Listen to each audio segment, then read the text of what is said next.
Welcome to a galaxy far, far away. Here at the Cantina Podcast, we provide top shelf service, including rumors, leaks, news, and reviews. Come in, order a Loman Ale, and remember, no droids allowed. Yeah, hello everyone. Welcome to the Cantina here on the GenreVerse Podcast Network and YouTube channel. Be sure to subscribe to the YouTube channel if you're watching us on that. And if you're listening to us on your favorite podcast app, thank you. Give us a follow on that app like Google or Spotify, Stitcher, Apple. There's more. And, of course, check out our website, lrmonline.com, every day for all other entertainment news, needs, and opinions. You guys have to forgive me. My brain power is running a bit low today, as well as forgive Cam, who continues to have technical issues with his phone. And yeah, now it's just freezing almost immediately. We're not quite sure why Cam's phone started acting up, but we appreciate the faces that it leaves on our screens. I am Kyle.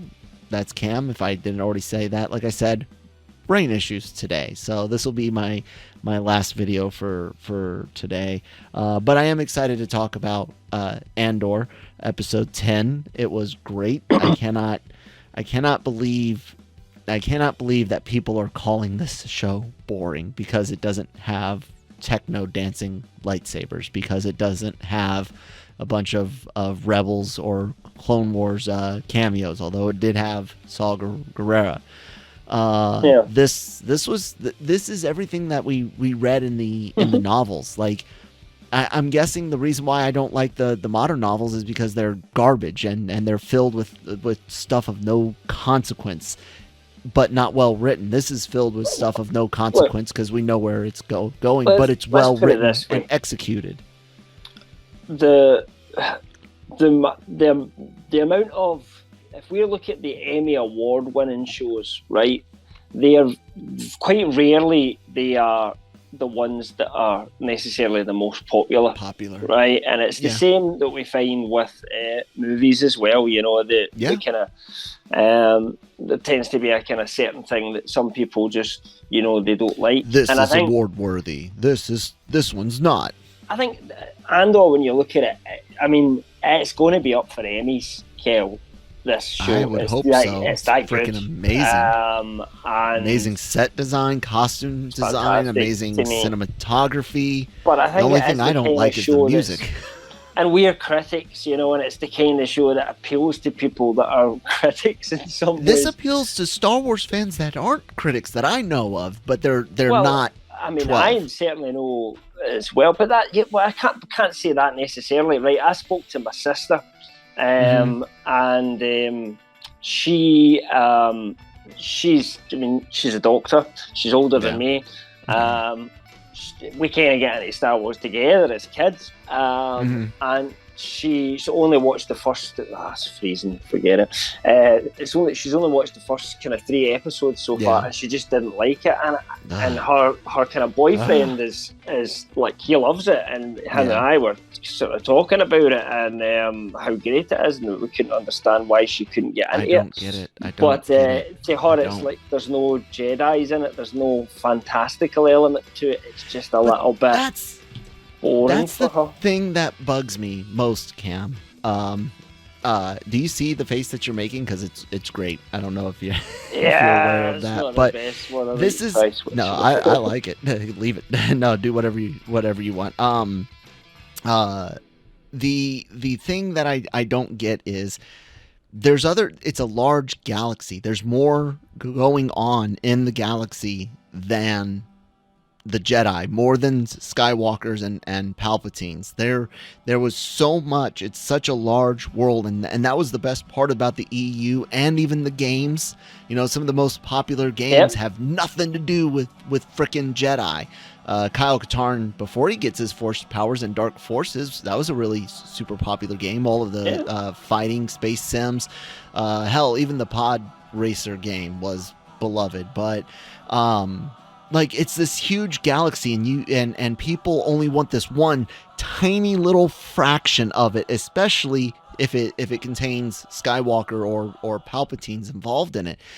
And it's like, dude, this is a world bigger than almost any other franchise out there, simply because it's a galaxy-sized world. It's a galaxy-sized sandbox, and for people to literally be, not enough, freaking techno dancing. I'm sorry, guys. I'm so sorry, but that's Star Wars is that, and this, like this is a lot of this is Empire Strikes Back style, darker, broodier. Certainly the kind of fans I've been talking to online about Andor, we're kind of comparing this to Empire Strikes Back a lot in terms of it being our favourite sort of Star Wars thing since then, and it does have that darkness, and it does have an element of danger about it, which I think is, we've talked about this in previous review episodes as well, so I don't want to get into it in a mega amount of detail. I do want to kind of get into this week a little bit, but all that, at the end of the day, all I can say is, either if you don't like it, you don't like it. What we're going to do? Some people don't like it.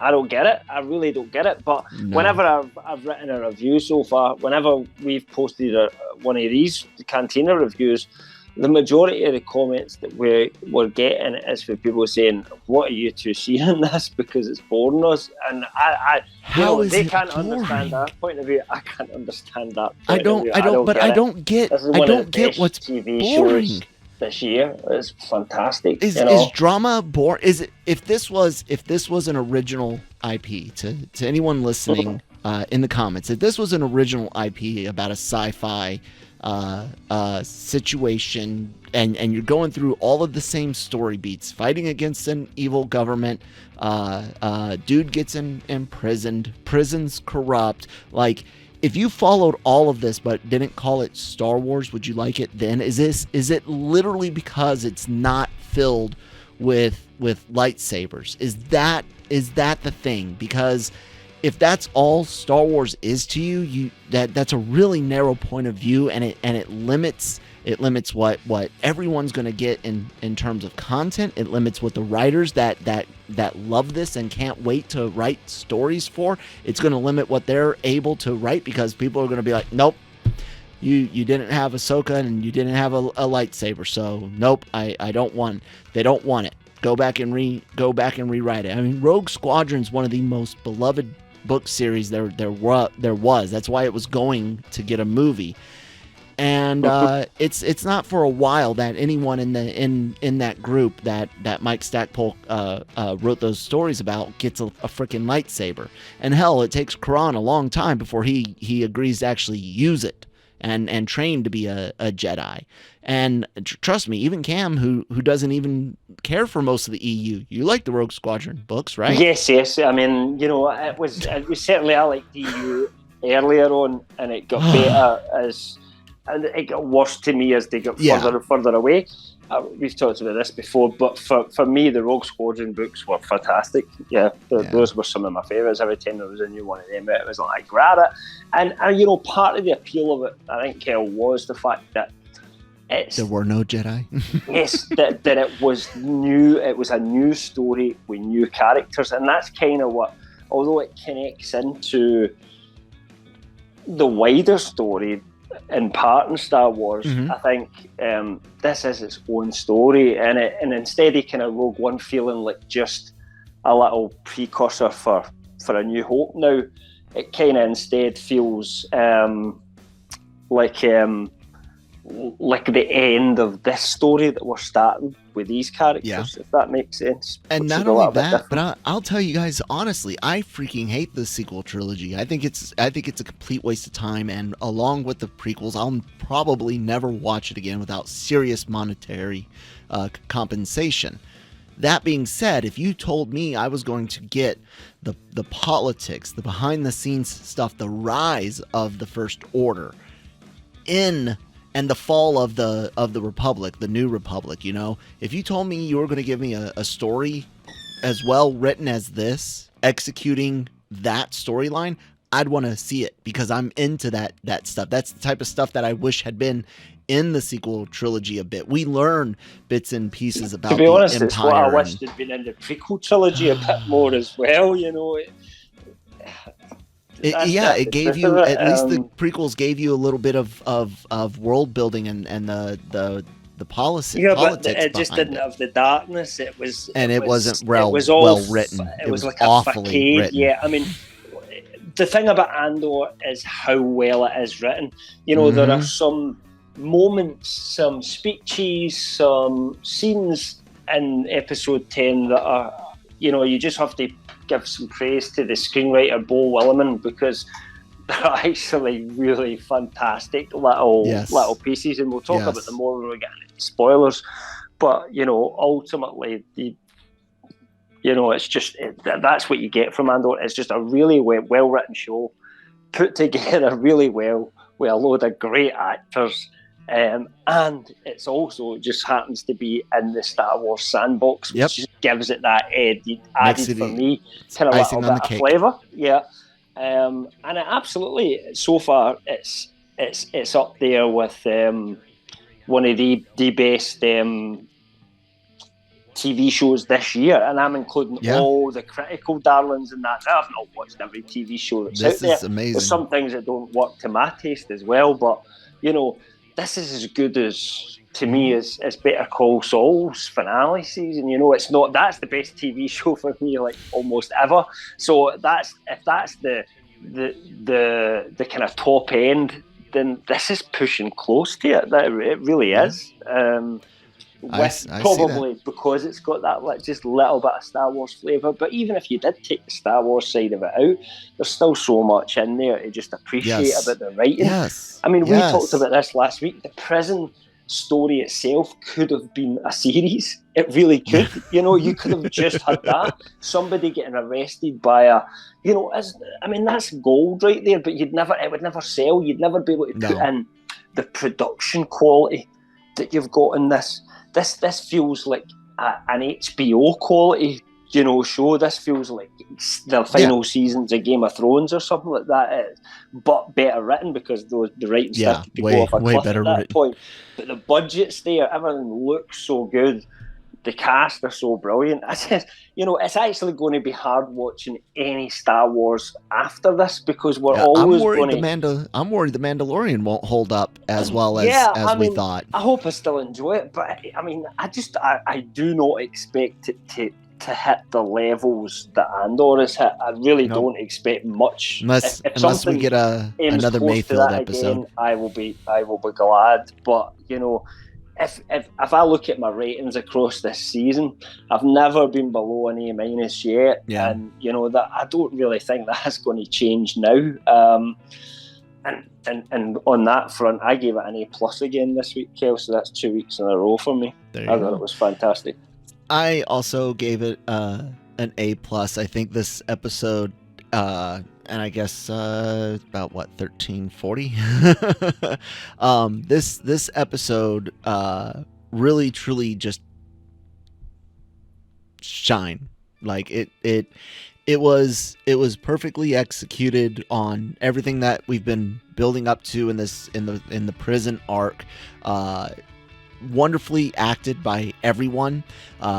Real fear, real Andy Serkis. What a physical performer. Yeah. Oh my God, this guy. Yeah, you can tell. Good. Yeah, so good. You can tell when you why give him he's decent material. You know, he doesn't necessarily. He'll sometimes appear in things where, you know, but it's the material that he's working with. But you give him quality material, and that guy delivers. I think it's awful that they killed him off in the MCU, because I think having Ulysses Claw out there right now, especially with Thunderbolts and stuff, even though I don't think any of that's going to be any good, I would have loved to have seen his character I'd love to see continue. Him more, because he was one of those villains that was always there in the comics. He wasn't a big villain. He was one of those people that come in and out of things every now and again. But he's such and not just physical as in his ability to physically interact. He's a very facial aware actor, and I guarantee part of that. I don't even know. He always claims that the motion actors they're the real kind of zenith of the craft, because they're putting everything into it. But you know, if we look at it traditionally from his point of view as well, he's just a good actor. That's all it is. Yeah, I was trying to say, I'm not sure where his ability to get such great emotion out of his facial expressions, if it was a result of his time doing mocap, or did he already have that beforehand? Well, I mean, that's hard to say because it's chicken and the egg a little bit. I know, because he was one of the early adopters of it, and probably exactly. got that job because we're digging into it too much now, Cam. Yeah. I was just wanting to compliment that he's really good at showing acting through his face. But yeah, I really enjoyed the episode. A+. You ready to just get into spoilers? All right. So I actually just wanted to start off not in the prison, because I want to. We're going to spend probably the majority of our time on that. But the little bit with Mon Mothma and the look at Chandrilan etiquette and traditions, and the whole aspect of this banker guy, this money mover, coming into her abode and being like, I don't need money. I don't need to be paid. It doesn't mean anything to me. And her already being like, okay, then what is it that you want? I don't want to owe you any favor. And she's like, well, that's what I want. I want a favor. And then you find out that basically he wants to marry into her family and have the wealth accessible via his son and her daughter, and utilizing, they didn't just outright say it, but they allude to arranged marriages being. It kind of sounds like maybe that was Mon's marriage was an arranged marriage. It seems exactly. So they play that angle, and I love the scene where she's like, nope, absolutely not. We're done. Get out of here. And he's like, yeah, there's a lot to think. There's a lot to think about. And she's like, I'm not thinking about it. And he's like, that's the first untrue thing you've said. And you can see it in her. You can see it in her face. You can see it in her eyes. And I mentioned how great she's great as well. Genevieve Riley, brilliant. I mentioned how great Circus does with his facial reactions. The amount of anger in her face in this scene was superb. I loved it. I thought it was brilliantly written, brilliantly acted. And I don't know who she's more angry at, herself for actually considering it, and the thoughts going through her mind. Well, that little shit has been on my nerves all cycle long. The last two standard years, she has just been a little terror. That teenager of mine. Like you could see her trying to rationalize a reason to even consider it, but then at the same time she's like, that's my baby, that's my daughter, that's my kid. But there's this rebellion, and there's everyone else's daughters, everyone else's kids. And it's kind of, it links back to what Luthen's saying in a different scene as well, in terms of what are you prepared to we'll get to that, but what are you prepared to kind of stake for this? And what she's prepared to stake is severely being tested here, and that's great drama. Put somebody in a position. That's where, hey, that's entertainment. You would do, you don't know what you would do in that situation, and if you don't know what you would do and what they would do, you feel the weight of that decision being made, and it is one big thing weighed up against something else. My whole adult life was my willingness to sacrifice my mind, my body, my time with my family, so that others wouldn't have to. Like, I get it. I would love to say that in a similar situation, I would never ever consider marrying my child off, but that mentality of a greater good matters, and one where you're talking about tyranny, real true oppression. Once again, this show manages to get me to relate to it in ways that I even don't if we know if don't the average necessarily person have to make does. the choice ourselves, you know, Yeah. we consider it for that moment, and that, as we said, that's good drama when you're put in that position and you're thinking, oh, what would you do in this type of situation? Yeah, and it's Genevieve O'Reilly's brilliant. I like the guy that plays, is it Sculdun? Am I getting the name right there? The Maybe. guy. Yeah. But I know you're you know, yeah. I've never seen him in anything before, but he's pretty good as well. Yeah, so, he was. Came off as exactly what you would have expected from that type of character. Yeah, I loved it. Speaking of Luthen, dude, his scene again, another just amazing scene. I loved when the ISB agent starts going off. I'm like, oh my god, that's the contact. Really, that's crazy. Yeah. And I was like, so what is it now? Is he double crossing, or is he really truly trying to give information? It's like, no, dude wants out. Has a kid and is thinking to, I don't want to put them in danger and whatnot. I talked about the last scene, man. You start off talking about this one, and I'll respond to whatever questions or comments you have. There's three components to this that are brilliant. The first thing is the writing. The actual language that they're using, the way that it's put across, that it totally draws you in.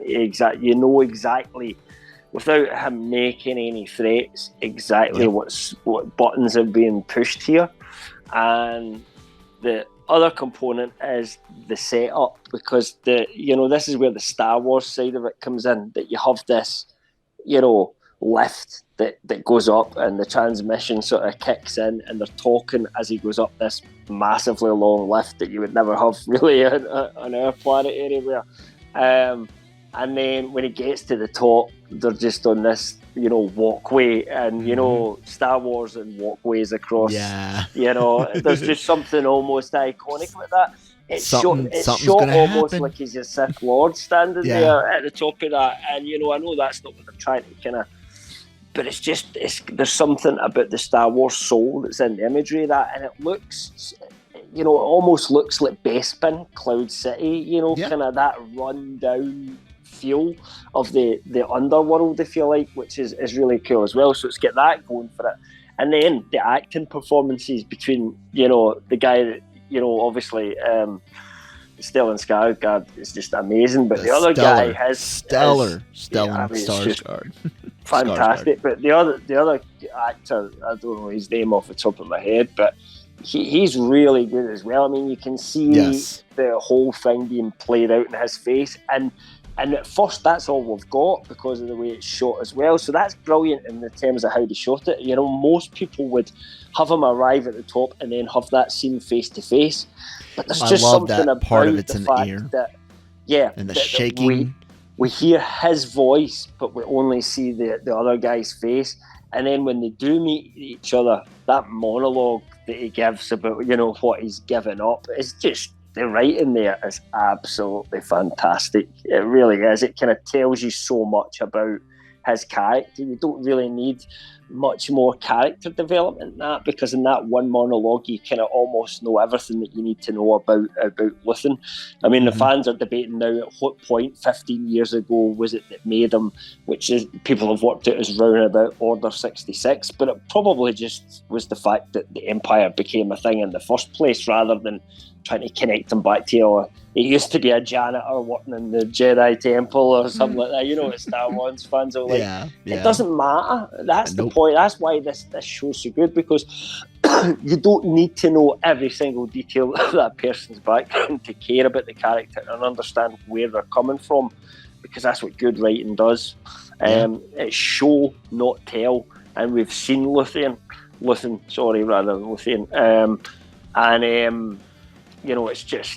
it's absolutely fantastic. It really is. His performance is just, as you said. Do you know what guy he is? When he goes, what have I given up? Everything. My ability to care, my ability to empathize, sympathize, my ability to love, all of that. He's the guy, the very, very real task that certain service members, soldiers, sailors, Marines, airmen, whatever, at senior leadership level, when you have combat operations, there is math to figure out loss of equipment and personnel. And there is a zone of acceptable losses. Imagine being that guy, the one that's filling out that part of the brief for your commanders, right? For your division, brigade, battalion, whatever. I'm speaking mostly in Army terms because that's what I was in. Yeah. He's that guy that has to disconnect themselves enough from living beings and the equipment living beings need to go fight this conflict, this war, to rebel, right? But it's not just this one operation. It's not just this one aspect of a war. He's got to be that guy permanently, forever, because he's the first one to do it for this group, so to speak. I know there's that's others, what I was going to say. It goes even beyond that, because it's the moral choices he's made as well. A larger operation, yeah. And he has to be able to give up all I love to talk about logic and shutting emotions as much to the side as you can when you got to make big decisions. But I'm human, and I still get emotional. He has to do everything he can to not be emotional. And what's great is that there's part of him very clearly in this scene that would love to love again, would love to feel again, would love to play the part would love to be the part that he plays in the shop, where he gets to have fun and conversate and have friends. Like, you can tell the dude would love, but that is not what is needed. He doesn't think he ever makes it to, and I don't think he ever makes it there either, because he's willing to sacrifice for it. I think he's willing to go, as he says, to use almost things that the Empire would use themselves in order to get his means. And sometimes for something to kick off before you become a moral entity, it's somebody like him that you need, at that point. Someone that's kind of, I don't know what's the word as I'm looking for, but is willing to morally bankrupt themselves, if you like, in order they're willing to give others a chance everywhere else. I'm not saying that's necessarily a good trait, we're not talking nuanced about context. We're not making a moral decision about it. We're talking about how a character who has these choices and has made these choices already he's is willing an to let a group draw.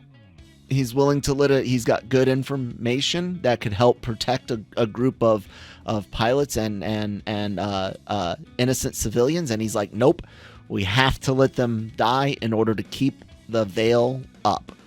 And that is and you know what, that is a decision I would not want to make. Real life, because Churchill had to do that a lot in World War II when the Allies cracked the Enigma code.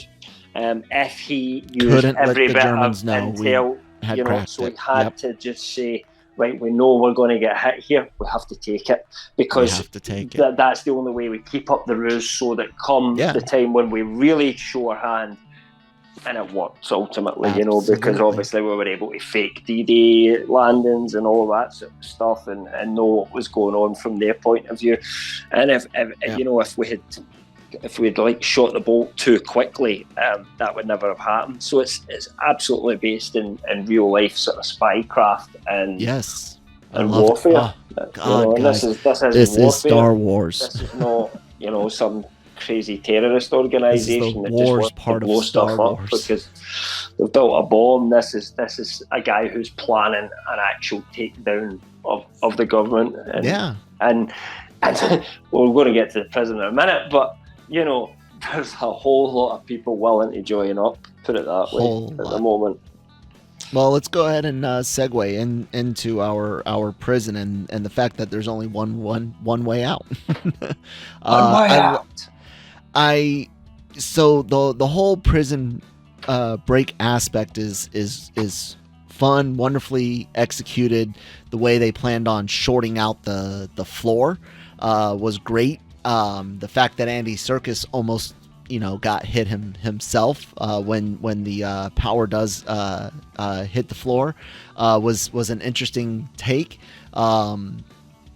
The best part about the whole prison break again is Serkis and Andor saying, "Look, dude, you're the one. You've got to speak. You got to do this. You got to rally the troops. Yeah. We got them on the ropes, but they're not. And they're this not is another thing. me. Most shows wouldn't do that, Kelly. Where they gave those scenes to Andor. Now, it doesn't matter if some of the words came from him. The point of Andor is he's the silent guy in the background. He's not the poster boy. Yep. And he wasn't. He's the guy shooting other rebel assets in the back alley to keep them from falling into enemy hands, which I'm guessing he's going to learn some of that from learn some more of that from Luthen. But I love Serkis. I love him struggling to find the word, struggling to rally. It didn't just come to him. No, it didn't. Coaxed into it. That feels more real than the usual. We're cancelling this apocalypse or some other pish that people come out with, in movies for speeches. Don't get me wrong, in a Tolkien film or something like that, it sounds really epic. But there's a time and a place, and this is not that kind of show. Yes, I agree. I found the "I am all the Jedi" to be cringe as all hell. That line, like. When I think about the OT, I'm thinking about isn't it? Yeah, that's the Rise of Skywalker. When I think about the OT, I'm like, where there are catchphrases, but not that type of. There is no "I am vengeance," "I am Batman," "I am a Jedi." No, there was Luke saying, I am a Jedi like my father before me. You had moments like that, but there is no "I am Iron Man" moment in the OT, and that stuff in Rise of Skywalker sure as hell felt like I am Iron Man just moment. Comparing the writing in that movie to this, it's like laughable, honestly. Laughable. Writing. But you've also got that. Here's Terrio, you suck. Of this, sorry. Right? Let's compare this again to Obi-Wan Kenobi, right? Remember when Wade get killed in Obi-Wan Kenobi, and we were supposed to, and we didn't give two man, shits. They got Wade, and we literally at the time were like, "Are we supposed to give a shit about this guy Wade?" Compare that, juxtapose that with this episode of Andor, where we've only met the people in Table 5. We don't even know some of their names, and genuinely, you're like, "Oh man," when some of them don't make it, because you kind of wanted Table 5 to get out. There's no fanfare for them. Oh man, there's no over-dramatic moments because this is not the appropriate place for that. Redhead dude gets off completely unceremoniously. I mean, they understand that this is just push and go, and they don't have time. I mean, as much as it's help people along, not people that have been shot. There's no time to cry over people. It's go now or don't go at all. And that tension that's in the entire. It's actually, I was sitting almost in the edge of my seat watching. Yes. And how often do you get that? Not much anymore. Not if it's got. Not if it comes from Disney Plus. Because the Mandalorian, a couple of episodes, but that's it. Is walking out of there. One character that we know is walking out there. Is Andor. That's it. And if he is the only person you make us care about, then there's no drama. If you make us care about everybody like they did, then we care about who makes it out and who doesn't. How heartbreaking was it when Serkis goes, "I can't swim"? I can't swim. Yeah, I mean, that's just genius. Oh my God. It's horrifying. You can't swim? Genius. Oh my God. And Andor doesn't know what he wants to do, and he kind of gets pushed off as well. Pushed off. Doesn't even have and time to say, "I'll can't even figure it out." Yep. So, and you know what? People are like, I'm going to choose to go to my happy place online. People are saying and hope that he survived, that Kino survived somehow and got away. That he's the way I looked at his face was, I think he jumps off and tries. I think he jumps off and tries. I think he's willing to die. He knows that, because I think he knows. Well, he knows that it's either accept death or try. It's one or t'other. So I think he jumps off, but the people help him. That's a long way to swim. I don't necessarily think he gets help. Some people work out how to swim. Do you know what I mean? They've never swum before in their life. You throw them in and they work it out in 2 seconds, because they watch other people. So it does happen. But the point is, we don't need to know the answer to that. We don't ever need to know the answer to that unless I hope we never see him again. I really do. I hope we don't even hear his name. Yeah. Like nothing. Just carry on. Leave it like that. I can't swim. Got it. And he will just become this classic Star Wars character. He kind of already is. That Mayfield. That we'll always wonder about the fate of Kino. But we know Mayfield. Remember is still Kino, alive, man. So. Yeah. Right. It's just so well done. I mean, I don't have any criticisms of it, Kel. I really don't. It's hard to praise it enough, is the honest truth. I agree. That's why it's got an A+. So, anything else about episode 10 for Andor? I don't think there's anything else we could say. Well, no, but there is a little bit of news that we could cover. Some of this I wasn't even tracking. The certain movie from J.D. Dillard that was announced, not happening now.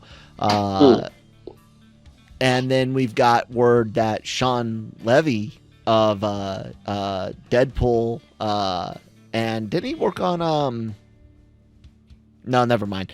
Of Deadpool fame, is going to allegedly producer on Stranger Things as well. I don't know. That there you go. That too. That might be what was in my mind. Like I said, guys, having a rough brain day today. But Sean Levy, getting to work on a Star Wars film. We'll see if it happens. But J.D. Dillard's not happening. What do you got? I kind of feel because he's not a writer as such that if he's being attached as a director, it's because they have a concept in place. So my theory, they've had concepts in place before. I know, but Dillard was brought in to develop a project. Now, at the time this was reported, I don't think we knew it was a movie. I think it was just reported that he was being brought in to develop a Star Wars project, and then we literally heard nothing ever again about it, right? But it came from like reputable sources, like I think it was trades. So we're like, we knew it was legit, and it turns out whatever that project was, he's no longer working on it and has moved on, and he ain't talking about whatever it was because you never know what happens in the future. And that's as much as we're going to find out about that one.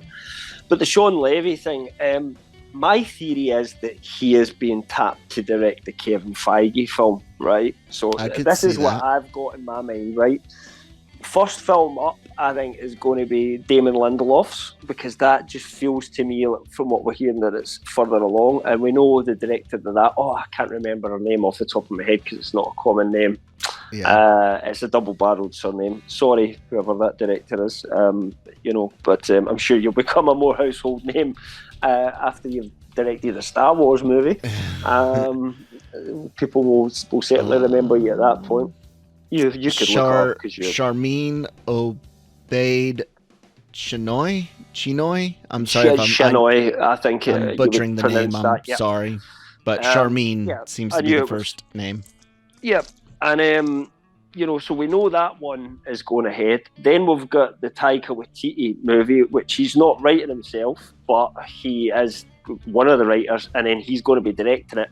And then we knew that Kevin Feige was producing a Star Wars film. We know that Michael Waldron, who's admitted he was writing that Star Wars film, but none of them are directors, right? And then suddenly we find out that Sean Levy's going to direct a film. Makes good sense. So it is just an absolute speculation theory on my part. We're not saying this is the case or anything like that, but because those feel like the most like reach out and you could touch them movies, yeah, I'm not thinking just off the top of my head that there's another one in the mix. there that we haven't heard about, and this is something else completely, and we've actually got 4 in the go now. Because if that's the case, who's writing the Sean Levy movie? Who's producing? Well, producing would be, I guess, just Kathy Kennedy, I suppose, when you look at it that way. But we don't really have any other information, and that's unusual because the director's not normally the first person that we find out about, is it? Not generally. Sometimes, but not generally.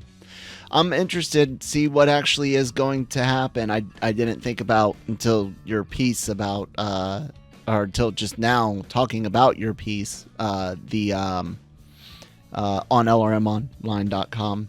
I didn't think about the Feige connection, which makes sense because I mean, hell, we know that Lucasfilm and Marvel have shared more than one creator. And had Marvel creatives give notes allegedly on certain Star Wars projects.